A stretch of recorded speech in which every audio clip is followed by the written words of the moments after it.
Subscribe कीजिए हमारे YouTube channel Saxena CP classes को और बेल आइकन को प्रेस कीजिए हमारा लेटेस्ट एजुकेशनल वीडियो सबसे पहले देखने के लिए। तो फ्रेंड्स, कैसे हैं आप सभी? उम्मीद है आप सभी अच्छे होंगे और आपकी दुआओं से मैं भी अच्छा हूं। डीएलएड का आप लोगों का एग्जाम चल रहा है 4th सेमेस्टर का। इससे पहले जो दोस्तों आप लोगों का जो भी पेपर हुआ है, हालांकि पेपर हिंदी का मेरे पास बाद में आया है, इंग्लिश के पेपर का सोल्यूशन मैं आप लोगों का करा दिया हूँ, मैथ का करा दिया हूँ, साइंस का करा दिया हूँ, फर्स्ट पेपर, सेकंड पेपर, जितने भी आप लोगों के हैं आरंभिक स्तर पर भाषा एवं गणित के पठन लेखन गणितीय क्षमता के विषय पूरा दोस्तों मैंने करा दिया है। अगर आप लोगों ने नहीं देखा है तो जरूर देख लीजिएगा दोस्तों, आप लोगों का आई बटन में लिंक मिल जाएगा। चलिए शुरू करते हैं आप लोगों के हिंदी पेपर के सोल्यूशन को। आप लोगों का कैसा पेपर बना दोस्तों, आप लोग जरूर बताइएगा। पहला प्रश्न आपका पूछा गया था बहुविकल्पी का कि पुरस्कार कहानी के लेखक। तो दोस्तों पुरस्कार कहानी के जो लेखक हैं आपके जय शंकर प्रसाद हैं। चलिए आगे बढ़ते हैं। प्रकृति का सुकुमार कवि किसे कहा जाता है? तो दोस्तों सुमित्रा नंदन पंत को प्रकृति का सुकुमार कवि कहा जाता है दोस्तों।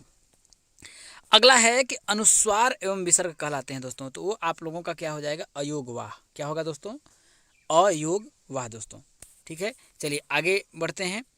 हलंत वर्ड कहलाते हैं दोस्तों। तो हलंत अगर कोई जैसे वह है, वर्ड में अगर हम हलंत लगा देंगे तो ये स्वर रहित हो जाता है। क्या होता है दोस्तों? स्वर रहित व्यंजन हो जाता है। तो अगला कौन सा हो जाएगा दोस्तों आपका? इसमें से आप लोगों का दूसरा जो है स्वर रहित व्यंजन आप लोगों का हो जाएगा।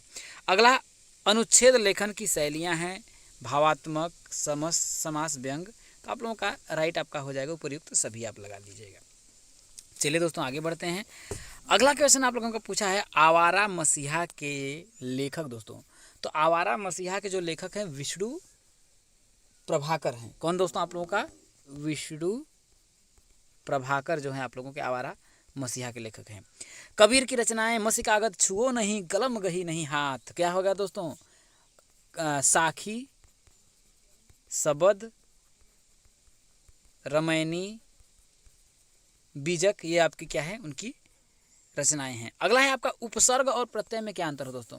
उपसर्ग जो होता है दोस्तों कोई भी शब्द है उसके आगे लगता है। क्या लगता है? उसके आगे लगता है। और प्रत्यय क्या होता है? शब्द के पीछे लग करके उसके भावार्थ को बदलता है दोस्तों। जैसे कि अगर मैं बोलूं, जैसे कि वार है, वार में हम परि उपसर्ग लगा देंगे तो क्या होगा? परिवार हो जाएगा। ठीक है, जैसे मीठा है, प्रत्यय लगाएंगे, ई प्रत्यय लगाएंगे तो मिठाई हो जाएगा। ये आप लोगों का दोस्तों, आप लोगों उपसर्ग और प्रत्यय में अंतर है। अब आगे आपका बोल रहा है दोस्तों कि एक कंठस्थ नीति श्लोक लिखिए। जो आप लोगों को लर्न हो, कोई भी आप एक श्लोक बता सकते हैं।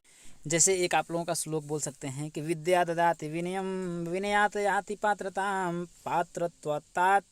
पात्रत्वात् धनमाप्नोति, धनात् धर्म ततः सुखम। कोई भी जो आप लोगों को समझ में आता है आप लोग बोल सकते हैं दोस्तों। अगला आप लोगों का क्या है? देखिए कि पेड़ से पत्ते गिरते हैं का संस्कृत में अनुवाद तो दोस्तों हो जाएगा वृक्षात पत्राणि पतंती। क्या होगा? वृक्षात पत्राणि पतंती आप लोगों का हो जाएगा। अगला है दोस्तों शताब्दी एक्सप्रेस के समय से पहुंचने की संभावना। यह किस प्रकार का वाक्य है दोस्तों? तो ये आप लोगों का क्या ऐसा वाक्य है? देखिए संदेहवाचक है। कैसा है दोस्तों आप लोगों का? ये आप लोगों का संदेहवाचक है। ठीक है, संभावना है, संदेह है कि पहुंच भी जाएगी, अब पता चला कि पंचर हो गई तो पिछले रास्ते में रह जाएगी। ये तो उसमें है, एक बात की बात है। ठीक है, अगला है दोस्तों कि शुद्ध वर्तनीय अशुद्धि के प्रमुख कारण दोस्तों। वर्तनीय अशुद्धि के प्रमुख कारण ये हो सकता है, देखिए पहला आपको बोल सकते हैं दोस्तों मात्राओं का सही से आप लोगों का ज्ञान न हो, है कि नहीं है? कि भैया क वर्ड है कहाँ से बोला जाता है? कंठ से बोला जाता है कि तालु से बोला जाता है कि मूर्धन्य से बोला जाता है? इसका नहीं पता रहेगा तो आप लोगों का शुद्ध वर्तनी हो जाएगा। ठीक है, दूसरा वर्णों का सही उच्चारण स्थान, ये सभी है, तो इसके कारण आप लोग लिख सकते हैं दोस्तों। अगला आप लोगों का देखिए लिखा गया है कि जीवनी तथा आत्मकथा में अंतर दोस्तों। तो जीवनी जो होती है दोस्तों वो क्या होती है कि जीवनी जो होता है किसी के द्वारा किसी की लिखा जा सकता है, और आत्मकथा कोई भी व्यक्ति क्या करता है दोस्तों? खुद से लिखता है। तो ये आप लोगों का होता है दोस्तों। और आत्मकथा में दोस्तों लेखक स्वयं अपनी जीवनी प्रस्तुत करता है। आत्मकथा में जो लेखक होता है स्वयं अपनी जीवनी को प्रस्तुत करता है, और जीवनी जो होती है दोस्तों किसी दूसरे व्यक्ति द्वारा लिखी जाती है। ठीक है, और दोस्तों आत्मकथा में जो कुछ भी होता है दोस्तों वो सत्य होता है, सत्य पर आश्रित होता है दोस्तों। और जीवनी में बहुत कुछ चीज़ें दोस्तों अनुमानित भी हो सकती हैं, तो ये सभी आप लोग लिख सकते हैं। अगला क्या है आपका दोस्तों? क्या कह रहा है कि काक चेष्टा वको ध्यानम स्वान निद्रा तथैव च अल्पाहारी गृह त्यागी विद्यार्थी पंच लक्षणम। विद्यार्थी के ये 5 लक्षण होने चाहिए। कैसा? काक चेष्टा, वको ध्यानम, कैसे काक चेष्टा मतलब कौवे की तरह चतुर, और कैसा वको ध्यानम वकुले की तरह ध्यान होना, स्वान निद्रा कुत्ते की तरह क्या होना चाहिए, निद्रा लेनी चाहिए, अल्पहारी कम भोजन करें, गृह त्यागी गृह का त्याग करें, विद्यार्थी पंच लक्षणम विद्यार्थी की यही क्या है 5 लक्षण होना चाहिए, कौवे की तरह चेष्टा, बकुले की तरह ध्यान, कुत्ते की तरह नींद, अल्पहारी अल्पहारी का मतलब कि आवश्यकता अनुसार खाने वाला, और गृह त्यागी होना चाहिए, विद्यार्थी पंच लक्षणम एक सच्चे विद्यार्थी के यही गुण होते हैं। अगला है दोस्तों कि ग्रीष्म अवकाश में की गई ये यात्रा का वृत्तांत लिखिए, आप लोगों को लिख लेना था, विद्या प्रचार पंक्ति आप लोग लिख सकते थे, विद्या ददाति विनियम आप लोग जितना जो भी है आप लोग लिख सकते थे दोस्तों, अवकाश लेने के लिए एक प्रार्थना पत्र लिखना था आप लोग लिख सकते थे, अनुस्वार एवं अनुनासिक में अंतर बताना था आपसे पूछा है दोस्तों। तो अनुस्वार क्या होता है दोस्तों कि अनुस्वार वे व्यंजन होते हैं जो स्वर के बाद आते हैं दोस्तों, अनुस्वार क्या होता है कि वे व्यंजन होते हैं जो क्या होता है स्वर के बाद आते हैं दोस्तों। अनुस्वार की जो ध्वनि होती है दोस्तों नाक से निकलती है, जैसे कि अनुस्वार में जैसे आपका बोल सकते हैं दोस्तों, जैसे अंग हो गया, इय हो गया, ड़ हो गया, न हो गया, ये सभी क्या है दोस्तों अनुस्वार कहलाते हैं। लेकिन अनुनासिक क्या होता है दोस्तों, वे वर्ण होते हैं जिसमें मुख और नाक से क्या होता है दोस्तों, मुख जो मतलब जिसमें मुख से अधिक क्या होता है नाक से कम ध्वनि निकलती है, अनुनासिक बोल सकते हैं, वो से अनुनासिक कहते हैं दोस्तों। तो इस तरीके से आप लोग इसको लिख सकते हैं और उसके बारे में आप लोगों का यही आप लोगों का अंतर होता है दोस्तों। तो उम्मीद है वीडियो आप लोगों को पसंद आई होगी, चैनल पर नए होगा सब्सक्राइब जरूर करिएगा। मिलेंगे दोस्तों आप लोगों के आखिरी प्रश्न पत्र के सोल्यूशन को लेकर के, तब तक के लिए दोस्तों दीजिए इजाजत। जय हिंद, वंदे मातरम। तो स्वागत है आप सभी का आपके अपने YouTube channel Saxena CP classes में। प्यारे साथियों, आज जो आपका हिंदी पेपर हुआ है उस पेपर की एनालिसिस को हम लेकर के आए हैं, कंप्लीट सॉल्यूशन आज की वीडियो में हम लोग देने वाले हैं। तो जिस भी भाई बहन का जो भी पेपर हुआ हो, कितना नंबर आ रहा है कमेंट करके जरूर बताइएगा आप लोग। तो चलिए हम लोग ज्यादा देर करते हुए, आपका है कि मैं सुमन हूं कविता के रचयिता हैं। तो प्यारे साथियों, मैं सुमन हूं कविता के रचयिता कौन है, सोहनलाल द्विवेदी, मैथिली शरण गुप्त, द्वारिका प्रसाद मातेश्वरी, हरिवंश राय बच्चन। तो ध्यान रखना प्यारे साथियों कि मैं सुमन हूं, इस कविता के जो आपके लेखक हैं द्वारिका प्रसाद मातेश्वरी जी हैं। कौन है प्यारे साथियों, द्वारिका प्रसाद मातेश्वरी जी हैं। ठीक है, चलिए अगला कार्य देखिए, वर्तनी की दृष्टि से अशुद्ध शब्द है। तो देखिए वर्तनी की दृष्टि से अशुद्ध शब्द है ये अहल्या, पूजनी, प्रथम, कवियित्री। तो ध्यान रखना प्यारे साथियों कि कवियित्री नहीं होता है, क्या होता है कवयित्री होता है, कवयित्री होता है, यित्री होता है। तो इसमें क्या हो जाएगा आपका, देखिए कवियित्री जो होगा सही ऑप्शन हो जाएगा। चलिए आगे कह रहा देखिए कि वाक्य का गुण नहीं है, क्या है कह रहा है कि वाक्य का गुण नहीं है सार्थकता, निपुणता, क्रमबद्धता, योग्यता। तो ध्यान रखना प्यारे साथियों देखिए कि वाक्य का जो गुण है वो सार्थकता, निपुणता तो होगा, क्रमबद्धता भी होगा, योग्यता भी होगा। तो वाक्य का आपका जो गुण होगा आई थिंक हो सकता है सार्थकता, क्या होगा सार्थकता नहीं है, निपुणता, क्रमबद्धता और योग्यता इसमें क्या हो जाएगा देखिए, नहीं वाक्य का गुण कह रहा है ना, सॉरी एक मिनट, वाक्य का गुण नहीं है, निपुणता जो है क्या है, निपुणता, निपुण गुण नहीं है कह रहा है। इसमें क्या हो जाएगा आपका देखिए निपुणता जो वाक्य का गुण नहीं है। चलिए आगे हम लोग बढ़ते हैं, अगला जो आपका क्वेश्चन है कि मेरा नाम मोहन है का संस्कृत अनुवाद, क्या कह रहा है देखिए कि मेरा नाम मोहन है का सही संस्कृत अनुवाद होगा। देखिए मेरा नाम मोहन है तो हो जाएगा मेरा मम नाम मोहना अस्ति, क्या होगा मम नाम मोहना अस्ति, मम नाम मोहना अस्ति, अहम नाम मोहन अस्ति, मया नाम मोहनम अस्ति। तो मेरा नाम मोहन है तो क्या हो जाएगा प्यारे साथियों मम नाम मोहना अस्ति, क्या हो जाएगा ऑप्शन नंबर फर्स्ट पे चला जाएगा। चलिए आगे बढ़ते हैं, अगला जो है आपका देखिए कि किसी में लिखना कहलाता है, क्या कह रहा है देखिए किसी लिखावट के पीछे या बाद में लिखना कहलाता है। तो क्या कहलाता है आपका श्रुतलेख कहलाता है, सुलेख कहलाता है, अनुलेख कहलाता है, इमला कहलाता है। तो ध्यान रखना प्यारे साथियों किसी भी जो लिखावट होती है उसके पीछे या बाद में लिखना क्या कहलाता है, अनुलेख कहलाता है। क्या कहलाता है प्यारे साथियों, अनुलेख कहलाता है। चलिए हम लोगों ने बहुविकल्पिक प्रश्नों को सभी को सॉल्व कर लिया है। चलिए अब हम लोग क्या करते हैं आगे बढ़ते हैं, ठीक है। अगला क्या है प्यारे साथियों आपका, देखिए कि वर्तनी अशुद्धि के प्रमुख कारण लिखिए। क्या कह रहा है, देखिए क्वेश्चन नंबर 6 कह रहा है कि वर्तनी अशुद्धि के प्रमुख कारण लिखिए। तो ध्यान रखना, वर्तनी अशुद्धि प्रमुख कारण क्या होता है, देखिए कि मतलब बोल सकते हैं देखिए कि उचित विराम चिन्हों का प्रयोग न करने से। भाई उसका प्रमुख कारण क्या हो सकता है, देखिए पहला कारण कि उचित विराम चिन्हों का प्रयोग न करने से। भाई प्रमुख कारण यह है भाई, उचित विराम चिन्हों का प्रयोग नहीं करेंगे तो जैसे हम बोले कि रोको मत जाने दो, रोको मत जाने दो, तो ये चीजें क्या है, विराम चिन्हों का सही से प्रयोग नहीं हुआ है।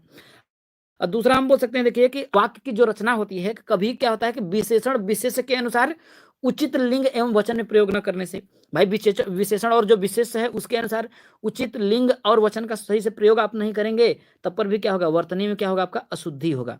तो क्या होगा, इसके प्रमुख कारण क्या होगा, पहला विराम चिन्हों का सही से प्रयोग न होना, दूसरा वाक्य रचना में विशेषण जो विशेष है उसके अनुसार उचित लिंग एवं वचन, क्या होगा, लिंग एवं वचन, लिंग और क्या प्यारे साथियों, वचन, इन सब का क्या होगा, सही से प्रयोग न करने से। इन दोनों के रचना में हो सकता है। अगला कह रहा है देखिए कि रचना के आधार पर वाक्यों के भेदों के नाम लिखिए। तो भाई रचना के आधार पर आपके वाक्य के 3 भेद होते हैं। एक होता है सरल वाक्य। क्या होता है आपका, देखिए कि सरल वाक्य, सरल वाक्य होता है, जैसे कि मोहन हंसता है, ये सरल वाक्य है, ठीक है। इसके बाद होता है संयुक्त वाक्य। क्या होता है प्यारे साथियों, संयुक्त वाक्य, संयुक्त वाक्य, संयुक्त वाक्य, संयुक्त वाक्य क्या होता है आपका, देखिए संयुक्त वाक्य होता है जैसे कि सच बोलो परंतु कटु सत्य न बोलो, ये संयुक्त वाक्य है। देखिए क्या कह रहा है कि सच बोलो परंतु कटु सत्य न बोलो, ये क्या है आपका, संयुक्त वाक्य है। आगे आता है देखिए मिश्र वाक्य। क्या होता है, मिश्र वाक्य, जैसे कि बोल सकते हैं जो व्यक्ति कमरे में बैठा है वह मेरा भाई है। जैसे मैंने बोला कि जो व्यक्ति कमरे में बैठा है वह मेरा भाई है, तो उसमें देखिए दो आ रहा है, जो व्यक्ति एक आ रहा है कमरे में बैठा है और दूसरा क्या है, वह मेरा भाई है, तो ये क्या है आपका मिश्र वाक्य है, ठीक है। तो आई होप आप लोगों को समझ में आ गया होगा। चलिए, कह रहा है कि प्राथमिक स्तर पर मातृभाषा शिक्षण के उद्देश्य को लिखिए। तो जानते ही हैं कि आप प्राथमिक स्तर पर मातृभाषा शिक्षण के मतलब कि प्राथमिक स्तर पर अगर आप मातृभाषा का करेंगे तो समझ रहे हैं कि मातृभाषा से कैसे आपको क्या होगा, बोल सकते हैं कि प्राथमिक स्तर पर अगर आप मातृ, तो उससे बच्चे में जो होता है कि समझ विकसित होती है कि उनको पढ़ने में किसी चीज़ को क्या होता है, बोल सकते हैं ना कि प्राथमिक मातृभाषा से उनको आसानी होता है। जैसे हम बोल सकते हैं ना कि प्राथमिक स्तर पर मातृभाषा शिक्षण से उद्देश्य ये होता है कि बच्चे किसी बात को सुन करके क्या होते हैं, समझ पाते हैं, और उससे उनके जो चीज़ें क्या होती हैं उनके माहौल के अनुरूप होती हैं, क्योंकि वो अपनी मातृभाषा का ज़्यादा प्रयोग करते हैं और उस भाषा में उस चीज़ को समझाया जाएगा तो उसे समझने में क्या होगी, निपुणता होगी, तो वो अपने तरीके से आप लोग लिख सकते हैं। नवा क्वेश्चन करा देखिए कि पतंत शब्द का संस्कृत भाषा में वाक्य प्रयोग करिए। देखिए पतंत का मतलब गिरना होता है, तो आप बोल सकते हैं देखिए कि वृक्षात पत्राणि पतंति, मतलब कि वृक्ष से पत्ते गिरते हैं, तो वृक्षात पत्राणि पतंति क्या होगा, इसका पतंत शब्द का देखिए तो वाक्य संस्कृत भाषा में वाक्य प्रयोग कर रहा है। देखिए तो वृक्षात, वृक्षात पत्राणि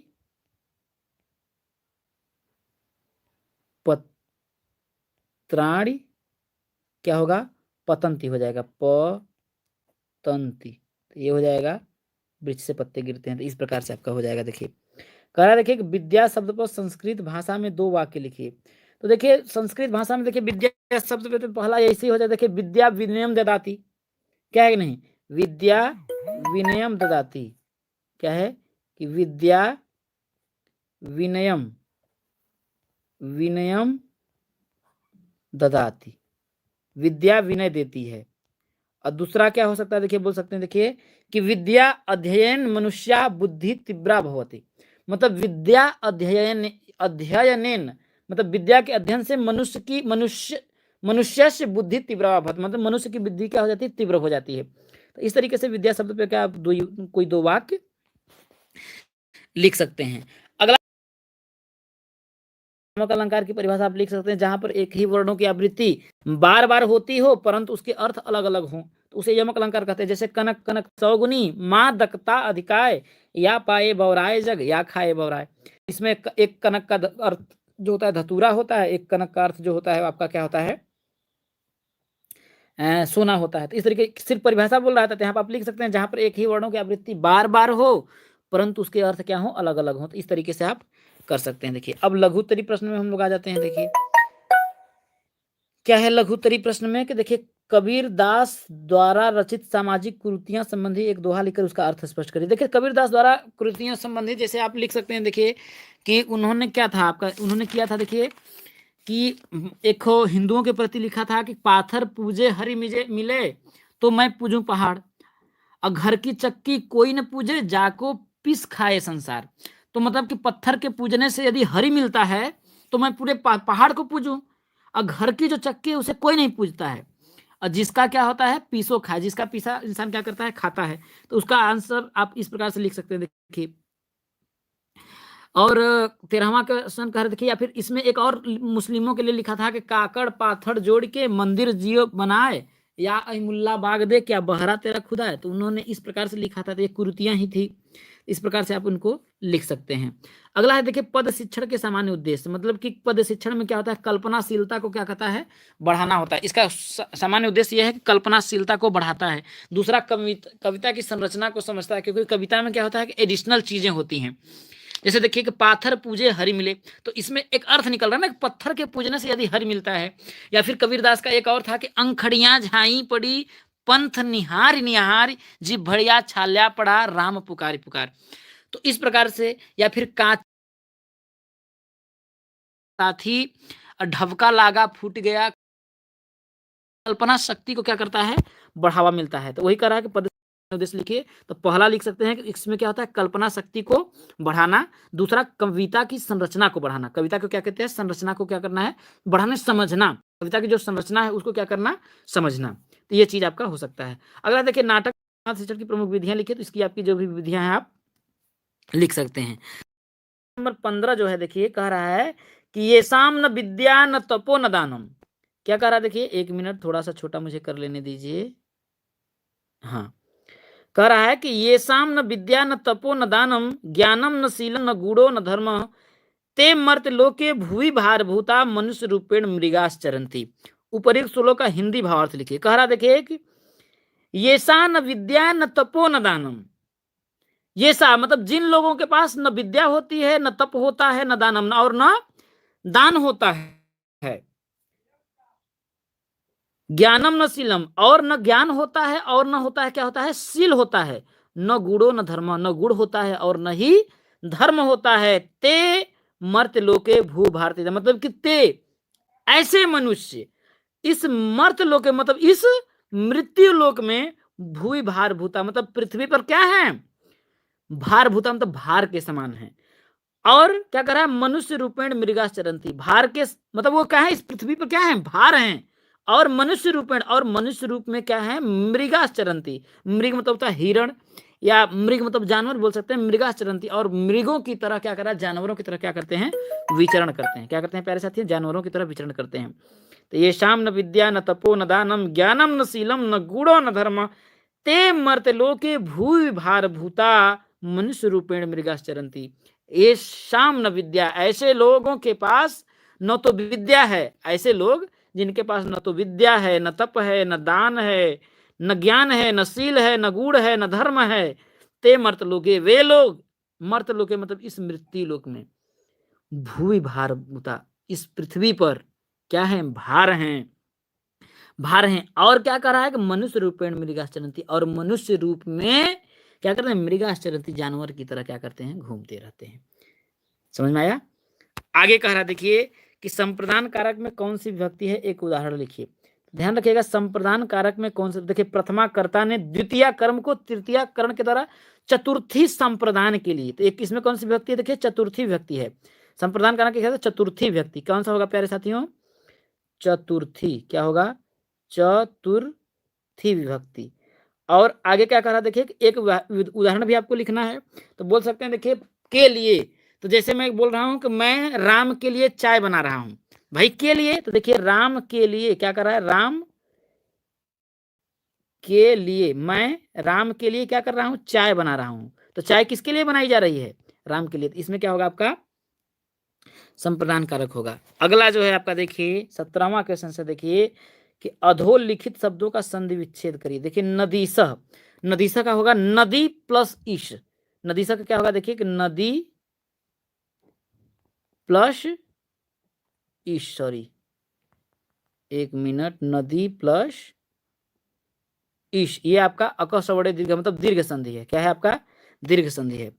इत्यादि, इत्यादि का हो जाएगा इति प्लस आदि, क्या हो जाएगा देखिए इति प्लस आदि, इत्यादि, ये आपका यण संधि होगा। क्या होगा प्यारे साथियों? यण संधि होगा। इको यण, जिसका सूत्र होता है इको यण, ये आपका इति प्लस आदि इत्यादि हो जाएगा।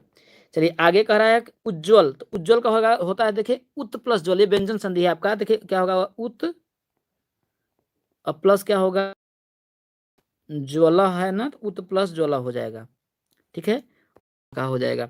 आगे कह रहा है देखिए कि निश्चल, क्या कह रहा है निश्चल, तो निश्चल का होगा देखिए निह प्लस चल, क्या होगा देखिए निह प्लस चल बराबर निश्चल हो जाएगा।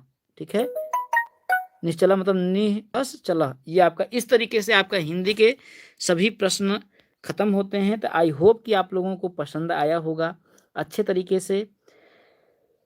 अब आपका लास्ट और आखिरी पेपर बचा है। जैसे ही पेपर हमारे पास आता है, अभी तो आपका आई थिंक देख रहे हैं कि 2:30 बज रहा है, तो और आपका एग्जाम चल ही रहा होगा। जैसे ही पेपर आएगा उसकी एनालिसिस को लेकर के जल्द हम मिलते हैं प्यारे साथियों। आई होप कि आप लोग नए होंगे तो जरूर चैनल को सब्सक्राइब करिएगा मेरे मोटिवेशन बढ़ाने के लिए। और मेरा सेकंड चैनल जिसका डिस्क्रिप्शन में आपको लिंक मिलेगा, उस चैनल पर मैं टेट सीटेट की बेहतरीन क्लास चला रहा हूँ। एक बार आप लोग वीडियो देखिए, गर्दा फाड़ न कर दिए तो फिर कहना प्यारे साथियों। डिस्क्रिप्शन में आपको लिंक मिल जाएगा। इस जय हिंद, वंदे मातरम।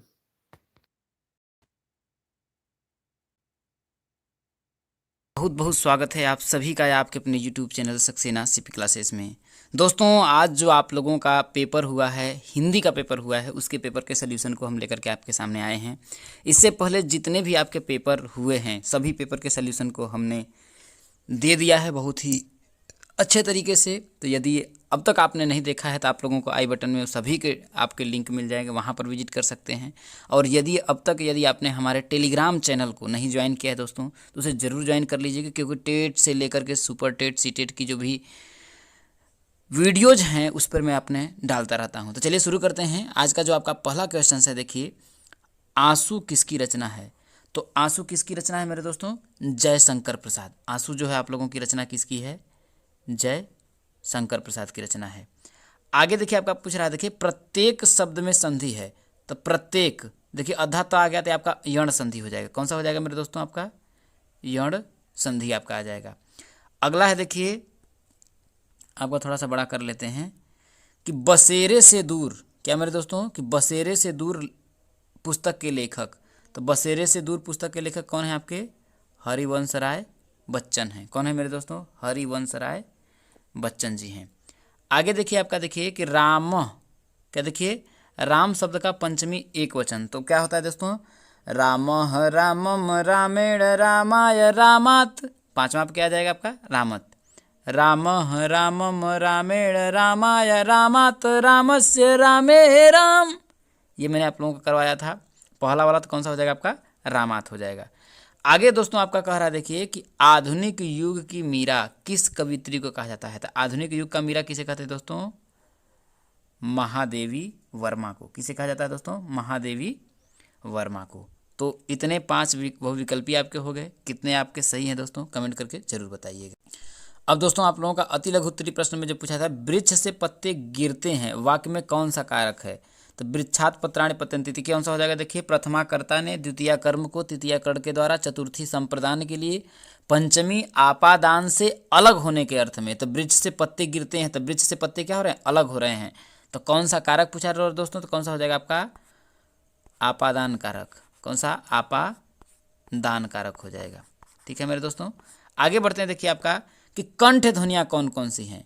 पूछ रहा है कंठ ध्वनियाँ कौन कौन सी है। तो कंठ ध्वनियाँ कौन से मेरे दोस्तों? मैंने आप लोगों को बताया था, कराया था। कंठ ध्वनियाँ क्या होती हैं? देखिए जो कंठ से बोली जाती है, देखिए तो केटीएम मैंने आप लोगों को बताया था व्यंजन में। देखिए KTM 2, तो के से क वर्ग जितना होता है, जैसे क ख ग घ अंग, ये सभी क्या है? कंठ ध्वनियाँ हैं।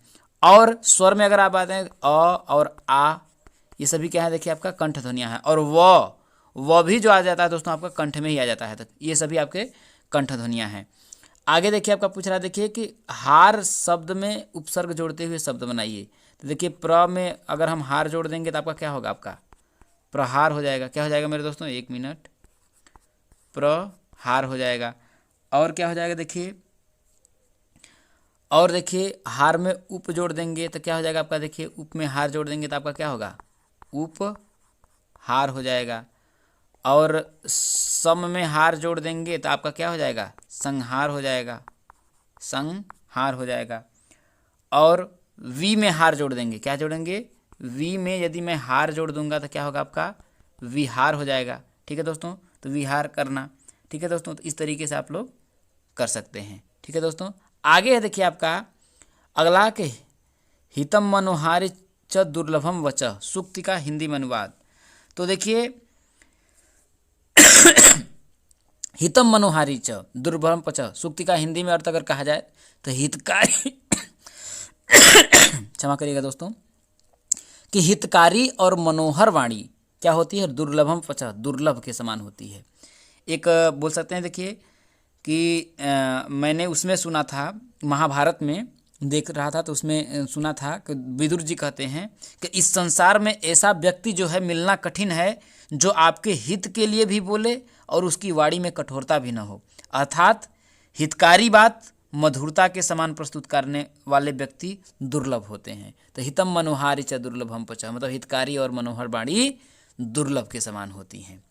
आगे आपका आ जाता है दोस्तों, देखिए हिंदी गद्य साहित्य की किन्हीं 4 विधाओं के नाम। मैंने आपको बताया था कि हिंदी, अगर आप लोग कल का मेरा वीडियो देख करके गए होंगे तो इसमें क्या हो जाता है, देखिए बहुत सारा आपके विधा हो जाए। जैसे आपका नाटक हो जाएगा, नाटक हो जाएगा, आपका कहानी हो जाएगा, कहानी, जीवनी, जीवनी हो जाएगा।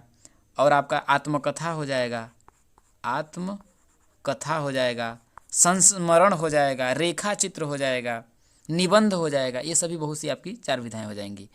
आगे पूछ रहा है दोस्तों आपका नदी एवं आकाश शब्द के 3 पर्यायवाची शब्द। तो नदी का क्या हो जाएगा दोस्तों आपका, देखिए नदी का तो आपका होगा तरनी हो जाएगा, तरनी। देखिए नदी का क्या हो जाएगा, देखिए तरनी हो जाएगा। और क्या हो जाएगा आपका, देखिए सरिता हो जाएगा, यह लघु सरिता का बहता जल कितना शीतल कितना निर्मल, सरिता हो जाएगा। और क्या हो जाएगा, तटिनी हो जाएगा, तटिनी हो जाएगा। और क्या हो जाएगा दोस्तों, पयस्विनी हो जाएगा। कई चीज़ हो जाएगा, आपका 3 ही पूछा था। देखिए आकाश का तो जानते हैं आपका हो जाएगा, देखिए आसमान हो जाएगा, आसमान, नभ, अंबर। और क्या हो जाएगा दोस्तों, अंतरिक्ष, व्योम, बहुत कुछ हो जाएगा। तो 3 ही पूछा था आपका, 3 लिख सकते हैं। देखिए चलिए आगे बढ़ते हैं दोस्तों। आगे आपका जो क्वेश्चन आपका पूछा गया था, देखिए कि कबीर दास का संक्षिप्त जीवन परिचय देते हुए उनकी रचनाओं का। देखिए मैंने आपको डिटेल में बताया था कि कबीर दास का जन्म जो सन 1398 ईस्वी में हुआ था। इनके जन्म स्थान के बारे में देखिए बहुत ही मत है, लेकिन मतलब कुछ लोगों के अनुसार मतलब कि इनको मतलब कि एक बोल सकते हैं कि मतलब कि ब्राह्मणी के जन्म से इन्होंने जन्म लिया था और इनको लहरतारा नामक तालाब के जो है किनारे फेंक दिया गया था, जिसको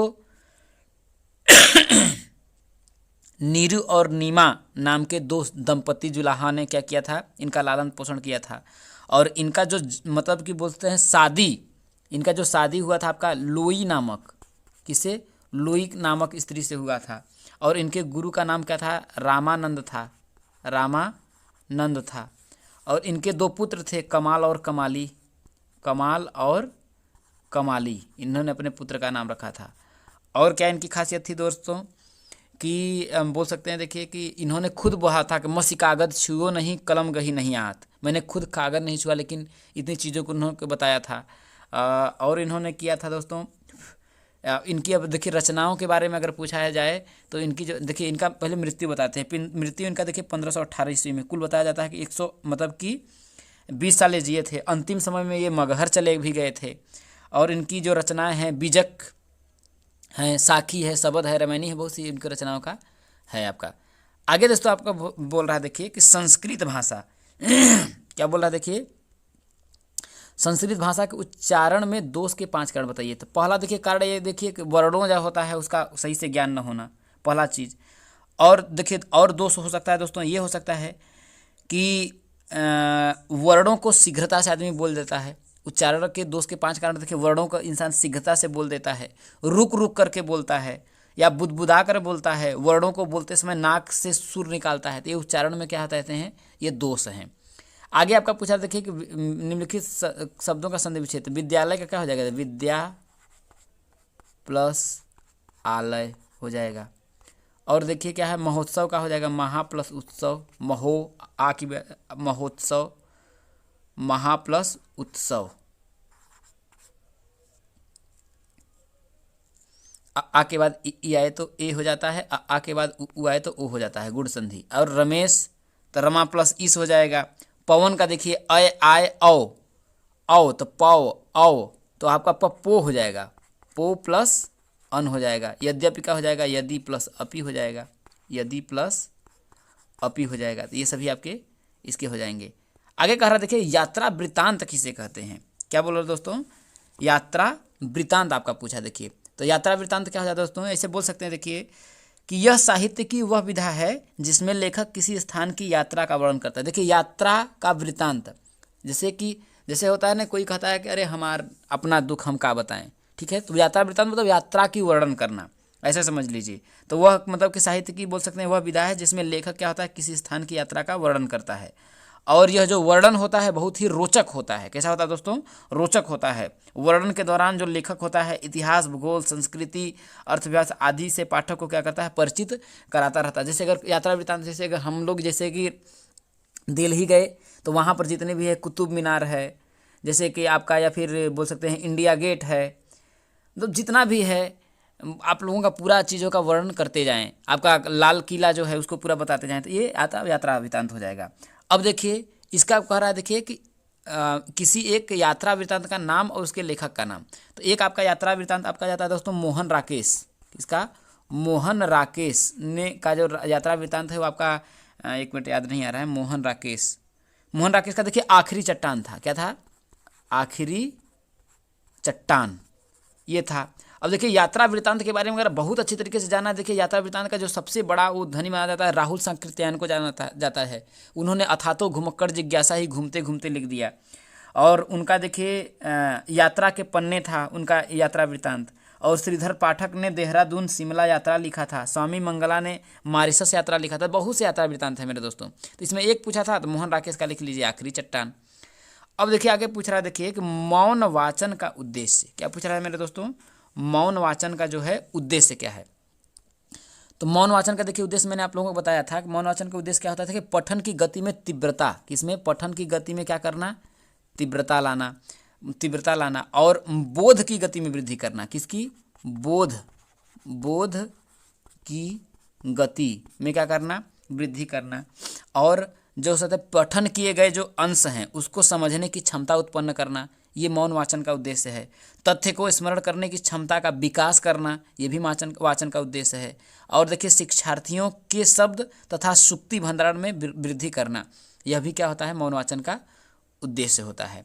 आगे देखिए आपका क्वेश्चन नंबर जो आपका 17 था दोस्तों, वो क्या था, देखिए कि नीचे लिखे नीतिपरक श्लोक का अर्थ लिखिए। देखिए अयम निज परो वेति गणना लघु वेत साम उदार चरिता नाम तू वसुधैव कुटुंबकम। वसुधैव कुटुंबकम का मतलब होता है संपूर्ण धरती ही क्या है, आपका एक परिवार है।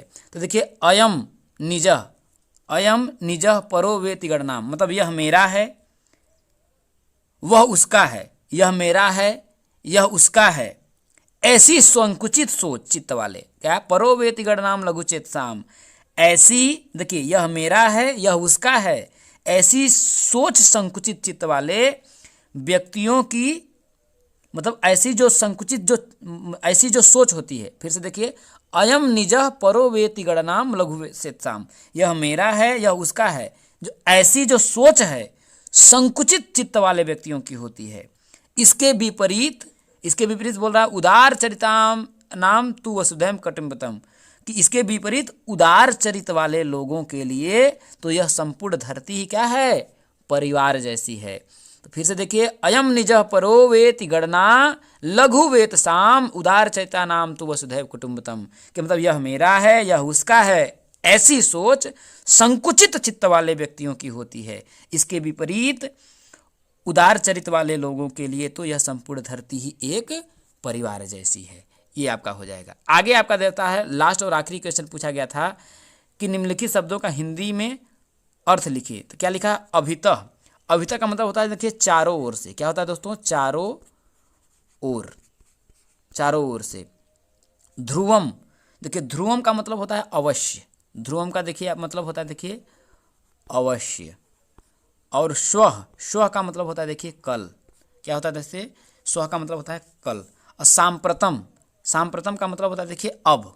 सांप्रतम का क्या मतलब होता है देखिए अब होता है, आजकल होता है, आज कल होता है, तो कई चीज़ें हो सकती हैं। तो इस तरीके से आपके दोस्तों पूरे पेपर का सलूशन मैंने दे दिया। उम्मीद है आपको वीडियो पसंद आई होगी। आप सभी हमारे चैनल पर नए होंगे तो इस छोटे से चैनल को, अपने भाई के चैनल को आगे बढ़ाने के लिए अपना सहयोग जरूर करिएगा। अब मिलेंगे आपके अगले वीडियो में इंग्लिश के पेपर के सलूशन को लेकर के। तब तक के लिए दोस्तों इस वीडियो में इतना ही। जय हिंद, वंदे मातरम। यदि आपने अभी तक हमारे टेलीग्राम चैनल को नहीं ज्वाइन किया है तो उसे ज्वाइन जरूर करिएगा दोस्तों। धन्यवाद। पहला जो आपका क्वेश्चन है देखिए, साकेत महाकाव्य के रचनाकार हैं। तो दोस्तों साकेत महाकाव्य के रचनाकार हैं जो आपके मैथिली शरण गुप्त जी हैं। अगले क्वेश्चन पे हम लोग आते हैं आगे। उच्चारण के समय ध्वनियों के समुचित आरोह अवरोह को कहते हैं। तो दोस्तों उच्चारण के समय ध्वनियों के समुचित आरोह अवरोह को आई थिंक गति कहते हैं दोस्तों। क्या कहते हैं? गति कहते हैं। अगला क्वेश्चन है आपका कि अनुस्वार के बाद यदि प वर्ग का व्यंजन आता है तो अनुस्वार का उच्चारण होता है दोस्तों। तो जैसे प वर्ग में तो प फ प म आ जाएगा, तो आपका क्या हो जाएगा? आपका म हो जाएगा। अगला क्वेश्चन है दोस्तों कि आवारा मसीहा, आवारा मसीहा के लेखक। तो आवारा मसीहा के लेखक आप हैं विष्णु प्रभाकर। कौन है? विष्णु प्रभाकर। अगला है कि काव्य की आत्मा है। तो दोस्तों रस, छंद, अलंकार, तो आपका हो जाएगा उपरोक्त सभी हो जाएगा। बढ़ते हैं अति लघु उत्तरी प्रश्नों पर। अगले लघु उत्तरी प्रश्न का क्वेश्चन नंबर 6 है, यह है कि अनिवार्य संस्कृत में उच्चारण दोष के प्रमुख कारण बताइए। तो दोस्तों अनिवार्य संस्कृत में उच्चारण का दोष ये हो सकता है कि संस्कृत के वर्णों का ज्ञान न होना, दूसरा व्याकरण का ज्ञान न होना, यह भी दोष हो सकता है। अगला जो है आपका दोस्तों, अगला क्वेश्चन है दोस्तों कि नीति का कोई श्लोक लिखिए। तो दोस्तों नीति का कोई श्लोक लिख सकते हैं। देखिए, सर्वे भवन्तु सुखिनः, सर्वे सन्तु निरामया, सर्वे भद्राणि पश्यन्तु, माँ कश्चित् दुःखदाग् भाग् भवेत्, ये भी लिख सकते हैं। अगला है कहानी के 2 प्रकारों के नाम लिखिए। तो दोस्तों कहानी का 2 प्रकार आपका हो सकता है देखिए मौलिक, पहला हो सकता है आपका क्या मेरे दोस्तों? मौलिक। क्या हो जाएगा? मौलिक। दूसरा अनुदित। क्या हो जाएगा? अनुदित हो जाएगा। अगला क्वेश्चन है दोस्तों 6 वर्ड किन वर्गों से मिलकर के बने हैं। तो दोस्तों देखिए सिंपल बात, 6 की को इंग्लिश में लिखिए। तो क्या लिखेंगे हम लोग? के, यस, यच।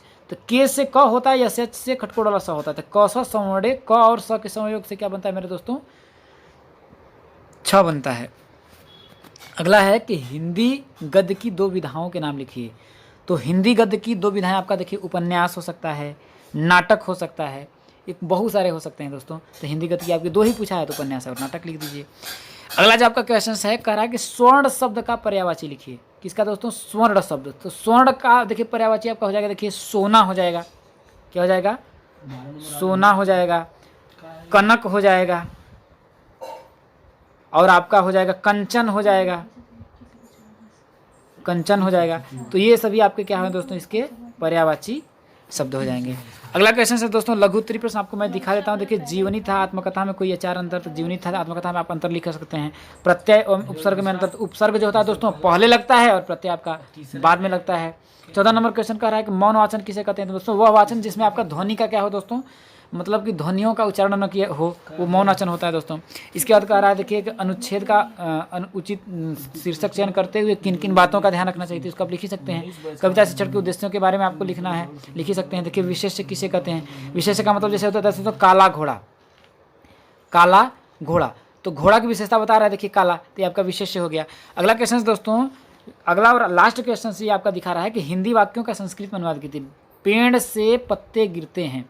तो हो जाएगा देखिए वृक्षात पत्राणि पतंती हो जाएगा। क्या हो जाएगा? वृक्षात पत्राणि क्या हो जाएगा आपका? पतंती। क्या हो जाएगा? वृक्षात पत्राणि पतंती हो जाएगा। अगला है कि राम घर जाता है। तो राम घर जाता का हो जाएगा आपका देखिए रामः गृहम, क्या जाएगा, रामः गृहम गच्छति, क्या हो जाएगा, रामः गृहम गच्छति। तो उम्मीद करता हूँ आपका पेपर बहुत बहुत बहुत अच्छा बना होगा और मिलेंगे आपके अंतिम और आखिरी पेपर को लेकर के लिए। इंग्लिश का मैंने सोल्यूशन आपको पहले ही दे रखा है मेरे दोस्तों। चैनल पर नए होंगे तो मेरा मनोबल बढ़ाने के लिए चैनल को जरूर सब्सक्राइब करिएगा। फिर मिलेंगे ऐसे ही आपके टेट सुपर टेट के वीडियो को लेकर के अपने चैनल के माध्यम से। तब तक के लिए दोस्तों जय हिंद, वंदे मातरम।